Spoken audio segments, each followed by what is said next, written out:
Well, hello, fifth grade. This is Mrs. Schrader-Shook with one of your math activities. This week, September 28th is coming. It's coming out at Monday. You have until the following Monday, October 5th, to have it in to me by 8 a.m. At least half of the slides need to be complete.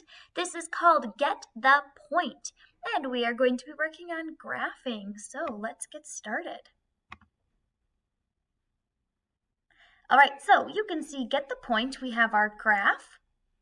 And we have our clues. And so the clues are going to tell us whose family is each. Okay, so we have Jan's family, Eric's family, Alicia's family, and Bruce's family. So we have the numbers in the family on the side on our y-axis. And then along our x-axis, we have the number of pets. All right. So clue 1, Jan's family does not have any pets. So we have to look on our x-axis for the number of pets. It's at 0, then that would be B right here. Okay, so point B, that doesn't stand for Bruce. This just stands for point B. So we have point A, point B, point C, point D.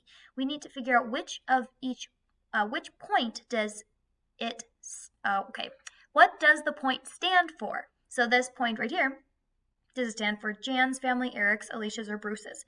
So if we know that Jan's family does not have any pets, then that means that point B must be Jan's family.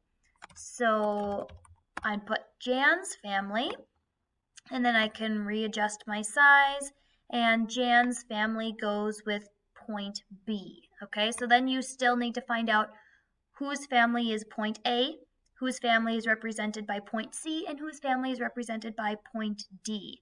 Okay, so reading through those clues. Then we have another situation with pets. This time it's Caitlin's family, Todd's family, Amy's family, and Ellen's family. Which family is represented by point A, B, C, and D. And make sure we're looking at our graph here. This is number of pets on the side, number in the family on the y-axis. Then we have another situation with number of pets. Then when we get to slide 4, we're moving into age and shoe size. Age and shoe size. And age and shoe size.